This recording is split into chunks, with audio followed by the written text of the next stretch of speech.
Commander Velthek stood before the great crystal dome of the Galactic War Council. His 6 arms trembled slightly as he adjusted his ceremonial armor. The scars across his blue-green carapace told stories of countless battles, but today he would tell the most important story of all. 5 years ago, he began, his voice echoing through the vast chamber, I thought I knew everything about war. I had fought in 17 campaigns across 12 star systems. I had seen species rise and fall. I believed there were no surprises left in the galaxy. The representatives from dozens of worlds listened in silence. Some floated in specialized atmospheric pods, others stood on legs or tentacles, but all focused their attention on the scarred Vorlani commander. Then came the humans. Velthak's compound eyes darkened as he remembered. When the hegemony war erupted, we needed soldiers quickly. The human homeworld, Earth, was small and primitive. Their technology was crude. Their military experience was limited to fighting among themselves on a single planet. We thought they would be perfect as cannon fodder. He paused, letting the weight of those words settle. I was assigned to oversee Human Battalion 7 on the mining world of Kepler 442b. It was meant to be a simple assignment. Watch over the primitive humans, make sure they followed orders, and keep them from getting in the way of real soldiers.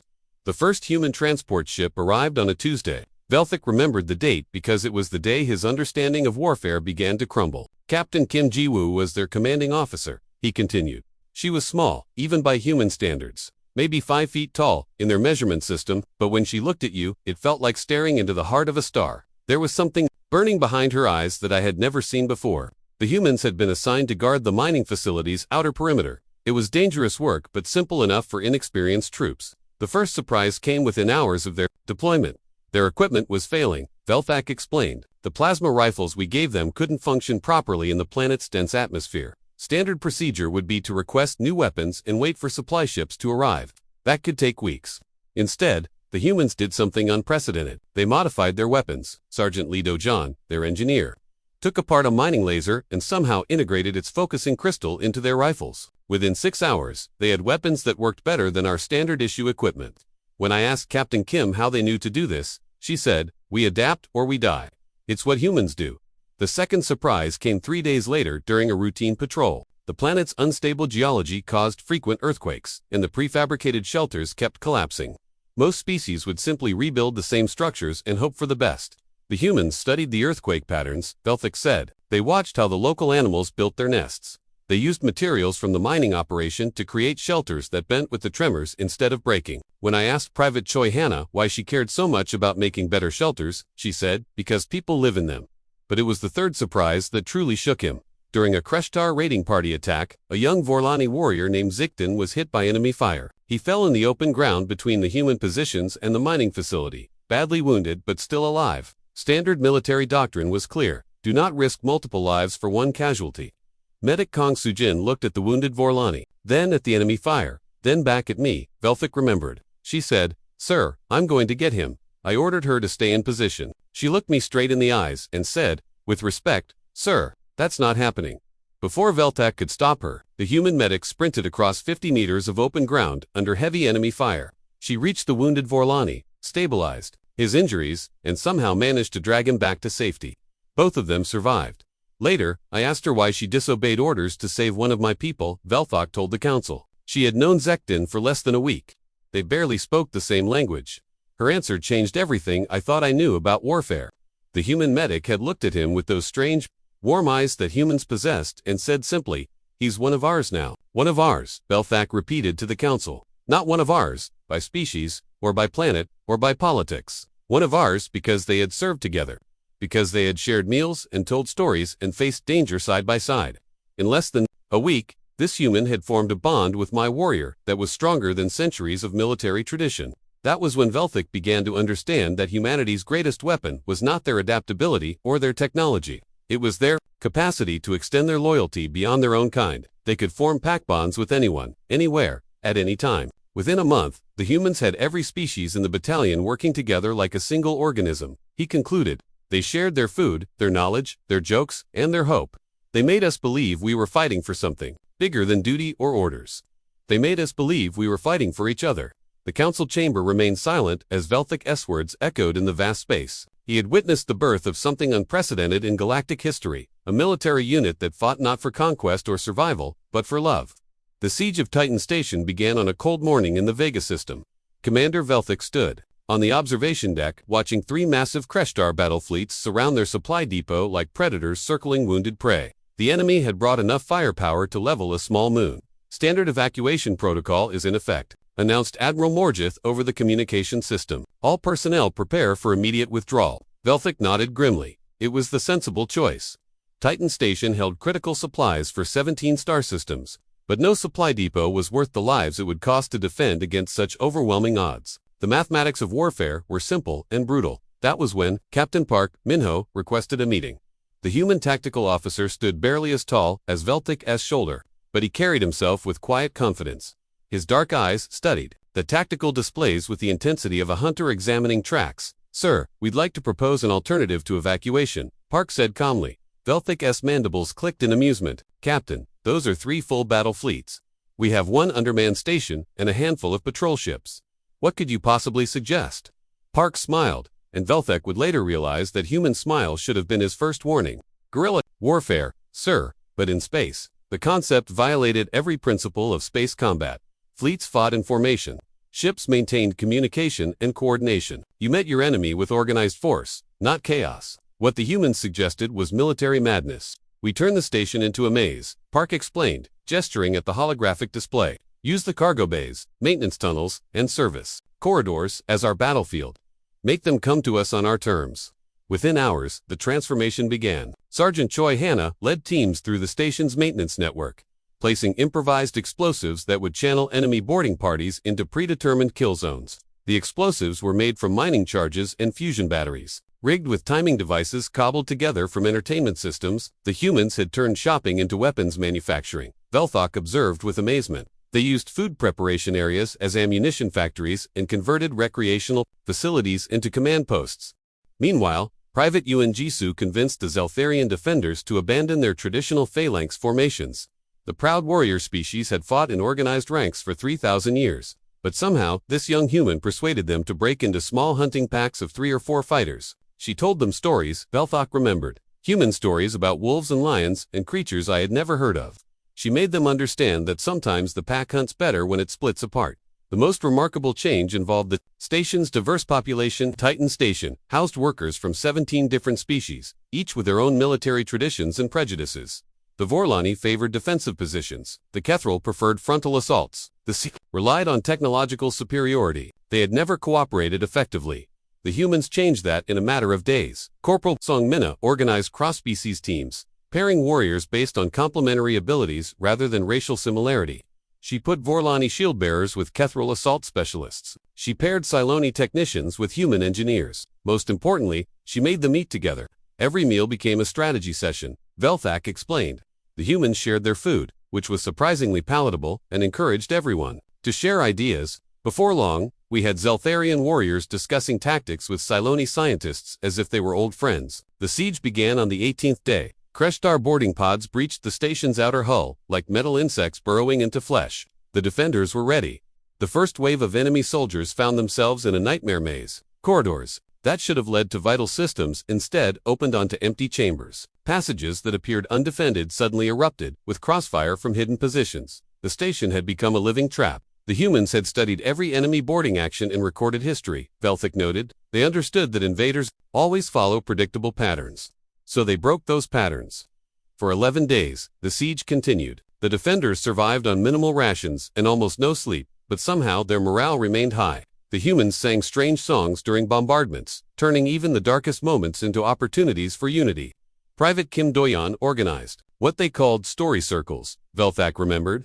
During breaks in the fighting, warriors from different species would share tales from their homeworlds. I heard Zeltharian hunting songs mixed with Cyloni mathematical poetry and human folk music. It should have been chaos, but it became something beautiful. The climax came when the Kreshtar finally broke through the inner defenses. Their assault, troops had reached the station's central reactor, threatening to destroy the entire facility. That was when technician Lim Yuna volunteered for the impossible mission. The damaged cargo freighter's second chance was barely functional. Its engines, held together with improvised repairs and desperate hope, Yuna climbed into the pilot's seat with a smile that would haunt Velthik's dreams. Her final transmission was not a cry of heroic sacrifice. He told the council. She was humming a tune I later learned was called Spring Day and making jokes about who would have to clean up the explosion.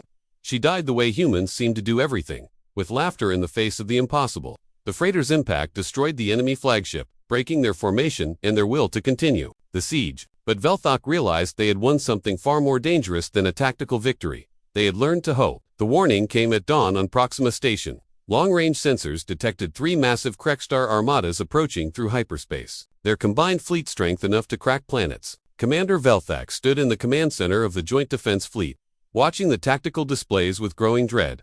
"They outnumber us 4-1, Admiral Kethrin announced grimly. "All ships, prepare for surrender negotiations." Velthak's mandibles clicked in resignation.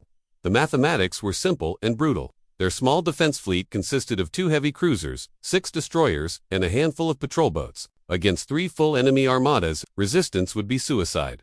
That was when Captain Oh Sungwon of the human destroyer, Resilient, spoke up. "With respect, Admiral, we'd like to suggest a different approach." The human captain was young, perhaps 30 years by their strange measurement system. His black hair was cropped short in military fashion, and his dark eyes held that peculiar intensity that Velthak had learned to associate with human tactical thinking. "Captain Oh," Admiral Kethrin replied with barely concealed irritation, "unless you have hidden reinforcements in your cargo hold, I fail to see what options remain." Oh smiled, and Velthak felt a familiar chill. He had learned to fear that expression. "We abandoned traditional fleet formations entirely," Oh explained calmly. "Instead of fighting as a coordinated unit, we break apart and fight like wolves." The command center fell silent. What the humans suggested violated every principle of space warfare. Fleets fought in formation for good reason. Coordination allowed for overlapping fields of fire, mutual support, and strategic withdrawal. Individual ships operating alone were vulnerable and ineffective. "You're suggesting we scatter like frightened prey," Admiral Kethrin said coldly. "No, sir," Oh replied. "We're suggesting we hunt like a pack." Within the hour, Captain Oh had convinced the fleet commanders to attempt the impossible. The plan was elegant in its madness. Each ship would operate independently, using unpredictable attack patterns to confuse enemy targeting systems. They would coordinate through minimal communication, relying on instinct and improvisation rather than detailed battle plans. Velthak found himself assigned as tactical observer aboard the human frigate Defiant, commanded by Captain Nam Hai. She was even younger than Oh, with bright eyes that seemed to find humor in the most desperate situations. "First time fighting alongside humans in space combat?" she asked as Velthak settled into the observer's station. "Yes," he admitted. "Your reputation for unconventional tactics precedes you." Nam laughed, a sound like crystal chimes in a gentle breeze. "Don't worry, Commander, we'll try not to get you killed." The enemy fleet emerged from hyperspace like a dark storm cloud, their ships arranged in perfect formation. The Krestar were methodical warriors who favored overwhelming force and precise coordination. They had never faced an enemy that fought like scattered leaves in the wind. "All ships, begin the dance," Captain Oh transmitted on an open channel. What followed defied everything Velthak understood about space combat. The human ships moved like living things, their captains making split-second decisions without consulting fleet command. They darted between enemy formations, striking quickly and vanishing before the Krestar could respond effectively. "How are they coordinating?" Velthak asked in amazement as he watched Defiant perfectly timed an attack run with 2 other human ships. "Music," Nam replied simply. She gestured to her tactical display, where subtle audio patterns played beneath the communication static. The humans were using musical cues to coordinate their movements, a system so alien that enemy codebreakers couldn't decipher it. "Attack, Pattern 7, Movement Andante," Nam said into her communicator, and 3 ships immediately shifted into a synchronized assault formation. The battle raged for 6 hours. Human ships danced through enemy fire like performers in some deadly ballet. They used asteroid fields as cover, disabled enemy vessels with surgical strikes, and somehow managed to stay coordinated despite having no formal battle plan. But numbers began to tell. One by one, the human ships took damage. The destroyer, Valiant, lost engine power and drifted helplessly. The frigate Thunder suffered a reactor breach and had to evacuate half its crew. Then, disaster struck. A lucky shot from a Krestar battleship pierced Defiant's hull, rupturing the life support systems. Atmosphere began venting into space, and emergency power flickered throughout the ship. "Engineering reports we have maybe 30 minutes of life support left," Nam's executive officer reported. Velthak expected the captain to request rescue or attempt to withdraw. Instead, Nam studied her tactical display with renewed focus. "Signal the fleet," she ordered. "We're going to ram the command ship." Captain Velthak protested. "There must be another way." Nam turned to him with that strange human smile.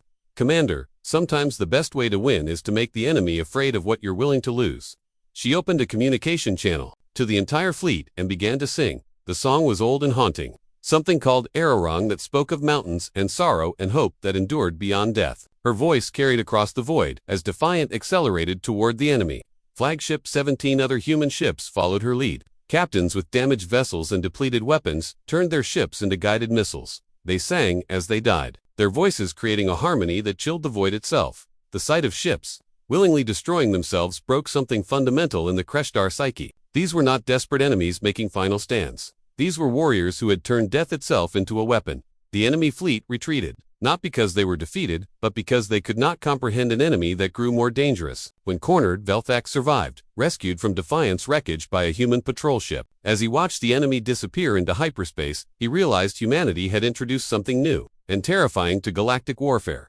They had weaponized sacrifice itself. The holographic display showed Vorlani Prime as a scar across the galaxy. Commander Velthak stared at the image of his homeworld, now 3 years under Kreshtar occupation. The purple forests where he had played as a child were burned to ash. The crystal cities where his ancestors had lived for millennia lay in ruins. His people worked as slaves in the enemy's mining operations. The liberation mission is impossible, stated General Dexper coldly. The planet has orbital defense platforms, 3 enemy divisions on the surface, and the population is scattered. We would need 10 times our current forces. Every military analyst agreed. Vorlani Prime was too well defended, the mission too costly. The War Council had already decided to write off the planet and focus resources elsewhere. But Major Yun Juye of the Human Special Forces had requested one final meeting. She stood before the assembled commanders like a tiny warrior facing giants. Her combat uniform was worn but clean, and her dark eyes held the quiet determination that Velthak had learned to respect in human soldiers. Generals, we believe the mission is not only possible but necessary, she said calmly. However, we propose a different approach than conventional assault. General Dexfer's tentacles writhed with impatience. Major, the mathematics are clear. We cannot win through force. You're absolutely right, sir. Yun agreed. That's why we're not going to use force. We're going to use culture. The plan she outlined was unlike anything in military history. Instead of attacking the occupation forces directly, the humans would infiltrate the planet and work with the local population. But first, they needed to understand who they were trying to save. For 6 months, human teams studied everything about Vorlani society. They learned the language, memorized traditional songs, and studied ancient poetry.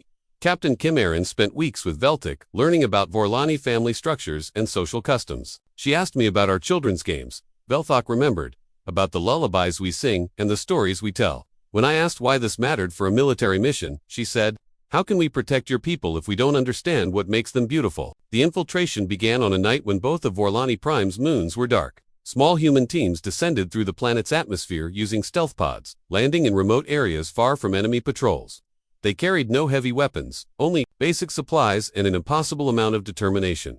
Corporal Song Minsiok landed near the ruins of Velthak's childhood city.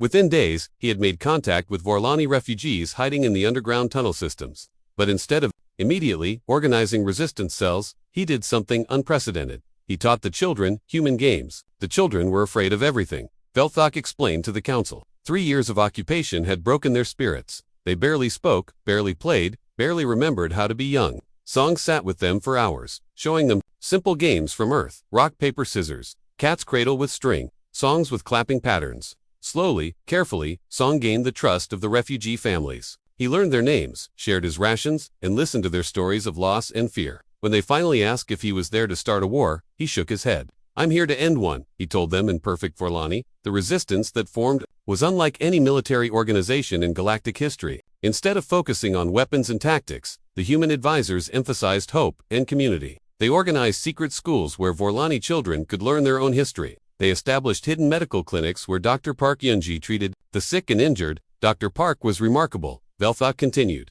She worked 18-hour days in underground chambers, treating everything from infected wounds to broken spirits. The Vorlani began calling her healer of hearts because she seemed to cure despair as effectively as disease. The turning point came at the healing center of Nalthuven, the planet's oldest medical facility. The Kreshtar had converted it into a prisoner processing center, but Dr. Kang Suyang had managed to infiltrate the staff as a maintenance worker when a massive explosion at a nearby mining facility created hundreds of casualties, both Vorlani prisoners and Kreshtar workers. The hospital became chaos. Dr. Kang dropped her disguise and began organizing emergency medical response. She worked for 23 straight hours, Velthak said, his voice filled with wonder. Kreshtar artillery was falling around the building. Enemy soldiers were hunting for saboteurs, but she continued operating on wounded civilians as if nothing else mattered. When enemy soldiers finally breached the medical center, they found Dr. Kong bent over a young Vorlani child, desperately trying to stop internal bleeding. Her uniform was soaked with blue ichor, her hands shaking from exhaustion, but her focus never wavered. The lead Kreshtar soldier raised his weapon, then stopped. He had never seen such dedication to preserving life. Without thinking, he lowered his rifle and asked, "What do you need?" "Coagulant foam," Dr. Kong replied without looking up, "and someone to hold pressure on this wound." The soldier obeyed. Within minutes, his entire squad was helping treat casualties. Enemy and prisoner worked side by side, united by something stronger than politics or war. Word of the incident spread across the planet like wildfire. Kreshtar soldiers began defecting, unwilling to fight against people who valued life above victory. The occupation crumbled, not through violence, but through the simple power of human compassion. When the liberation was complete, Velthik stood in the rebuilt streets of his home city, watching human medics train Vorlani doctors and Kreshtar defectors working alongside former prisoners. The humans had won by making enemies choose to become friends. The war ended not with explosions or surrender ceremonies, but with a conversation in a small conference room aboard Kepler's Rest, a neutral trading station in the empty space between star systems. Commander Velthak stood outside the meeting chamber, watching through the transparent aluminum window as two figures sat across from each other at a simple metal table. Ambassador Zhenghain represented humanity in the final peace negotiations. She was a small woman with silver-streaked hair and gentle eyes that had seen too much suffering.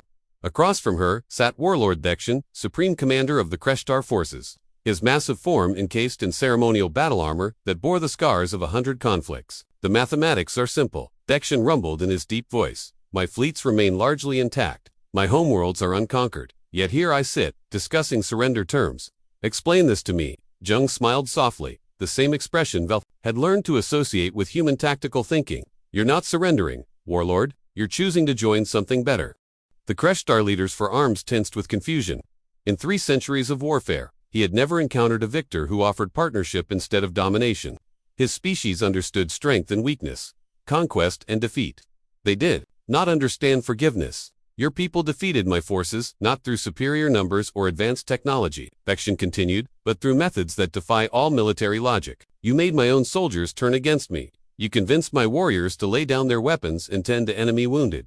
Young leaned forward, her voice carrying the weight of truth. "Because we showed them there was another way to live. Your soldiers didn't betray you, Warlord. They discovered something they didn't know existed. The possibility of a galaxy where strength comes from protecting others instead of dominating them." Through the viewing window, Velthek could see the confusion in the warlord's compound eyes. The Kreshtar had built their entire civilization on the principle that the strong ruled the weak. It was natural law, as fundamental as gravity or the speed of light.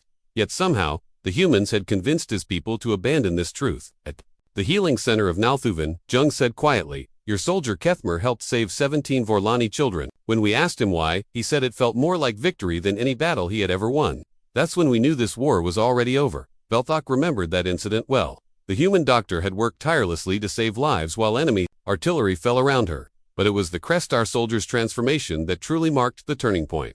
A warrior trained from birth to kill had chosen instead to heal. "You contaminated my forces with impossible ideas," Dekshin accused, but his voice lacked anger. "Concepts like mercy for enemies and sacrifice for strangers spread through my armies like a plague. My generals report that entire divisions refuse orders to attack civilian targets. They claim it is dishonorable." Zheng nodded sadly. "Yes, we did infect your people. We infected them with hope. And once someone has hope, they can never quite go back to despair." The warlord stood and paced to the chamber's small viewport, staring out at the stars. "For 3,000 years, the Kreshtar have conquered worlds through superior firepower and tactical discipline. We understood war, but you humans introduced something we had no defense against, the belief that enemies could become friends. The transparent Velthik watched as the massive warrior seemed to shrink. The armor that had once made him appear invincible now looked like a shell protecting something fragile. "I have received reports from 17 different worlds," Dekshin continued. "Kreshtar colonists working alongside former enemies. My warriors sharing meals with Vorlani refugees. My own daughter sent me a recording where she sings what she calls a human friendship song with a group of Zeltharian children." Zheng's eyes brightened. "What did you think of the song?" "It was beautiful," the warlord admitted quietly. "I had never heard my daughter laugh with such joy, and I realized that in 3 centuries of conquest, we had never created anything half so wonderful as that simple moment of happiness." The negotiations continued for 3 more hours, but Velthek knew the real decision had already been made. The Crestar were not surrendering because they had been defeated. They were surrendering because they had discovered something worth more than victory. When the formal ceremony concluded, Jung and Nexian emerged from the conference room together. The warlord's armor had been set aside, replaced by simple civilian clothing that made him look smaller but somehow more real. Commander Velthek, Jung said with a warm smile, "I believe you have something to share with the Council." That was how Velthek found himself standing before the Galactic War Council, preparing to deliver the most important testimony in galactic history. But as he looked out at the assembled representatives, he realized his mission was not to report on human military capabilities. He was here to warn them of something far more dangerous than weapons or tactics. "Honored Council," he began, his voice carrying across the vast chamber. "We did not just fight alongside humans in this war. We became infected with their values. Every species that served with them has been changed by concepts we had no words for. Sacrifice for strangers, forgiveness for enemies, hope for the impossible." The silence that followed was profound and unsettling. "The humans have given us the most dangerous gift imaginable," Velthek concluded. "The belief that the galaxy can be better than it is. And I fear there is no defense against such a weapon." The lights dimmed as the council sat in stunned silence, finally understanding they had witnessed not the end of a war, but the birth of something entirely new.